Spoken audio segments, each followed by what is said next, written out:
Ideas plus inspiration. That can do incredible things for your life and your career, your future, your health, parenting, every other situation. Ideas plus inspiration. Make the note, we need ideas for goals and plans to design our life for the future. But here's what else we need. Inspiration. Emotional vitality. Without that, the ideas won't progress very far. They may serve you to just get by, but I'm sure you haven't spent this kind of time to pick up ideas just to get by, but we want to be able to flourish. However, that is a human being's two major objectives, and you might make these notes. One is to survive. First, we must learn to survive. Second, then, we learn to succeed, which is beyond survival. But most people settle in just in sort of the survival mode, enough to get by. They've got all these resources to tap, and they don't tap them because, they're getting by. Their kids aren't starving.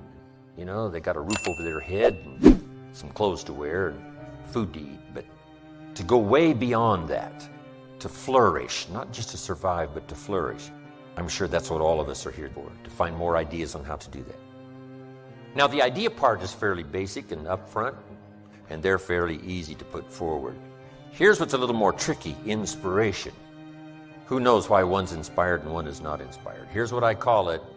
It's a good thing to remember for the rest of your life. It's called the mysteries of the mind. And you'll be confronted with that forever, the mysteries. Here's what we have to do with most mysteries. Leave them mysteries. And learn to be curious instead of dismayed. Say, why is it this way? Say, I don't know. You get your own planet, you could rearrange it some other way. But on this planet, we seem to be guests. So you figure out how this one works, whoever set it up, right? Follow how it's been set up. Then if you get a chance for a planet, then you can rearrange the whole deal and say, well, I'm not going to do that, I'm going to do this, I'm going to do this. So if you ever get that chance, you can do that. But hey, on this one, it was prearranged before we dropped in here. But on the spinning planet headed somewhere, right, what is the deal? And part of it is a mystery. One of the mysteries, where did we come from? Where are we going? Some of those are a bit unfathomable. We try our best to understand. One writer said what? We see through the dark glass. We think we've just about got it figured out, but it's a little hazy. It's a little dark. We can't see it quite as clear. But all of our lifetime, we keep searching for ways to see it better, see it better. Someday, hopefully, it'll all be clear. But some things are mysteries. I do a seminar like this, someone walks out and says, I'm going to change my life. Someone else walks out and says, oh, I've heard all this stuff before. Why two different reactions to the same seminar? Just make the note, it's a mystery. And I haven't tried to solve that.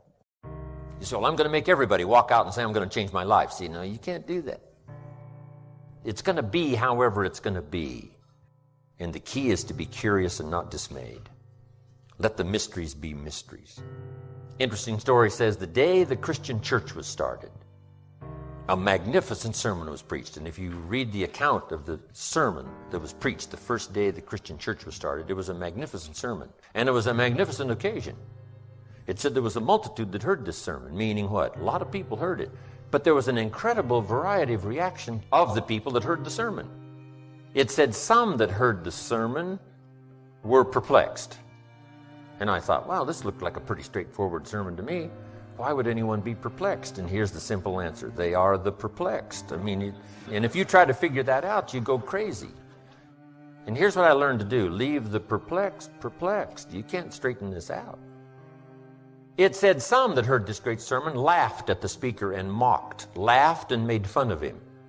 I'd say, well, hey, this guy looked pretty sincere to me. Why would anyone laugh and mock? And it's a simple answer. They are the laughers and the mockers. And there's nothing you can do about that. You can't straighten it out and you can't turn it around. You just have to let be whatever is and let it be rather mysterious, but learn to be curious and not dismayed. Then it said some that heard this sermon didn't know what was going on. And they're easy to spot. They're usually saying, what's going on, right? They don't know what's going on. Somebody says, well, they should know. Well, your shoulds and shouldn'ts ain't going to affect it. It's like saying the sun should come up in the west. No, you got to leave this stuff alone. Just let the mysteries be mysteries and let what happens. Let that all be. So some were perplexed, some mocked and laughed, Some didn't know what was going on, but here's the rest of the story. It said some that heard the sermon believed. And that's who the speaker was looking for, the believers, mixed in this whole mysterious array of human reaction to the same presentation. And you've just got to let this whole mixture of reaction be a mixture of reaction.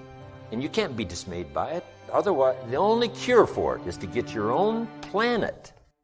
Otherwise, there is no cure. Because I used to try to straighten all this stuff out. In the beginning, I used to say, I'll make them successful if it kills me. I almost died, right? You can't do that.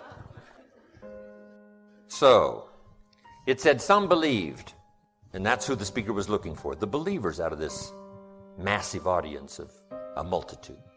Now, here's what was interesting. It said the number that believed was about 3,000. So it was a pretty good first day. So make the note. You can have a good day in spite of the mystery.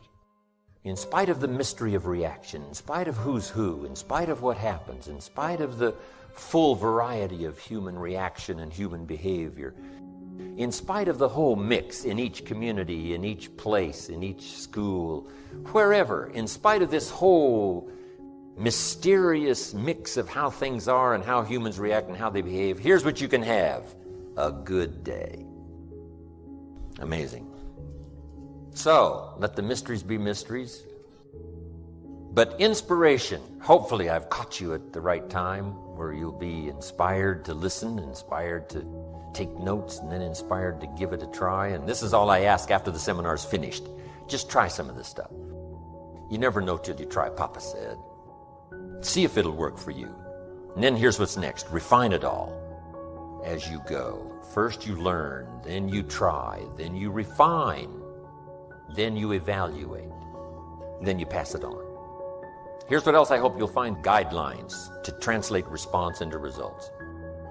I appreciate you responding by taking notes, responding by being here. But here's the key, is to turn response into results.